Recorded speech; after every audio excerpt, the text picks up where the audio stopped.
Yes, ఒక్క injection cost వచ్చేసి 16 crores. మనం ఈ మధ్య ఇన్స్టాగ్రామ్ ఓపెన్ చేసినా, ఫేస్బుక్ ఓపెన్ చేసినా, వాట్సాప్ ఏదో ఓపెన్ చేసినా కానీ #సేవ్ పునర్విక అని చెప్పని వస్తుంది. పునర్విక అనే ఒక చిన్న పిల్ల, ఆమెకి SME అనే డిసీజ్ ఉంది.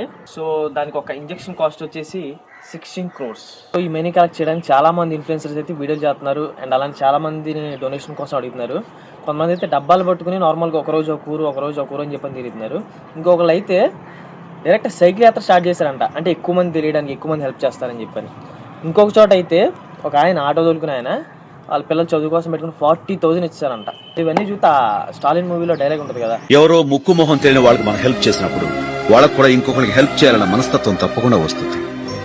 ఈ ప్రపంచంలో మనిషికి సాయపడేది ఆ దేవుడు కాదురా, మనిషికి మనిషే సాయపడాలి.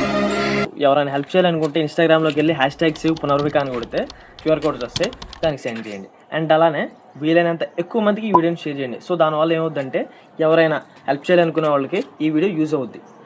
At the end #save Punarvika.